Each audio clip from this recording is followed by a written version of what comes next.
اعوذ باللہ من الشیطان الرجیم بسم اللہ الرحمن الرحیم۔ بے شک اللہ اور اس کے فرشتے نبی صلی اللہ علیہ وآلہ وسلم پر درود بھیجتے ہیں۔ اے ایمان والو، تم بھی نبی صلی اللہ علیہ وآلہ وسلم پر درود و سلام بھیجا کرو۔ اللہم صلی علی سیدنا محمد وعلی آلہ وبارک وسلم۔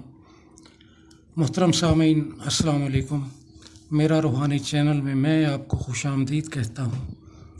کسی نے کیا خوب کہا ہے کہ اگر تم دولت مند ہونا چاہتے ہو تو سخی ہو جاؤ اور بانٹنا شروع کر دو۔ ہم لوگ دنیا ہی کو حقیقت سمجھ بیٹھے ہیں، حالانکہ بنانے والے نے یہ بتا دیا ہے کہ دنیا ایک دھوکہ ہے اور دنیا کے دھوکے میں نہ پڑنا۔ جیسا کہ حضرت علی رضی اللہ تعالیٰ عنہ نے فرمایا، اے لوگو، جب تم جانتے ہو موت تمہاری طرف آ رہی ہے اور تمہاری زندگی موت کی طرف بڑھ رہی ہے تو سنو، کبھی بھی تمہاری موت کے ساتھ ملاقات ہو سکتی ہے۔ اس لیے موت کے لیے ہر وقت تیار رہنا چاہیے۔ اپنی زندگی کا ہر دن آخری دن سمجھ کر گزارا کرو تاکہ تم گناہوں سے بچ سکو۔ رسول اللہ صلی اللہ علیہ وآلہ وسلم نے فرمایا، جب اللہ تعالیٰ نے زمین کو پیدا کیا تو وہ ہچکولے کھاتی تھی، پھر اللہ نے پہاڑ کو پیدا کیا اور اسے حکم دیا کہ وہ زمین کو تھامے رکھے، چنانچہ وہ ٹھہر گئی۔ تب فرشتوں کو پہاڑوں کی مضبوطی پر تعجب ہوا اور کہنے لگے، اے اللہ، آپ کی مخلوق میں کوئی چیز پہاڑوں سے بھی سخت ہے؟ فرمایا، لوہا اس سے بھی سخت ہے۔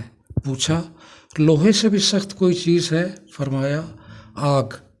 پوچھا، آگ سے بھی زیادہ کوئی چیز سخت ہے؟ فرمایا، پانی۔ پوچھا، پانی سے بھی کوئی چیز سخت ہے؟ فرمایا، ہوا۔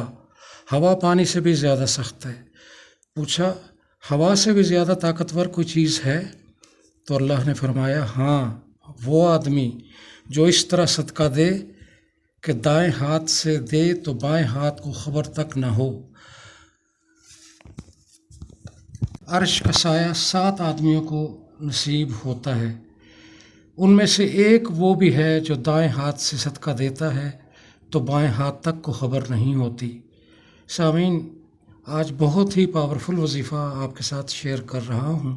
اس کے کرنے سے مشکلیں آسان ہو جاتی ہیں، تنگ دستی دور ہو جاتی ہے، غیب سے مدد ملنا شروع ہو جاتی ہے، دنیاوی مال کی کثرت ہو جاتی ہے، بیماریوں سے شفا مل جاتی ہے اور لاتعداد فوائد حاصل ہوتے ہیں۔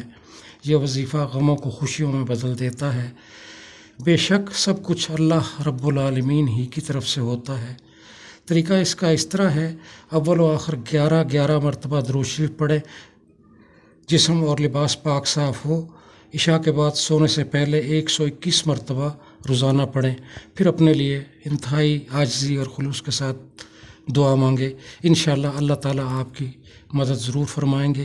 وظیفہ آپ کی سکرین پر نظر آ رہا ہے، مجھے اپنی دعاؤں میں یاد رکھیں۔ اللہ حافظ۔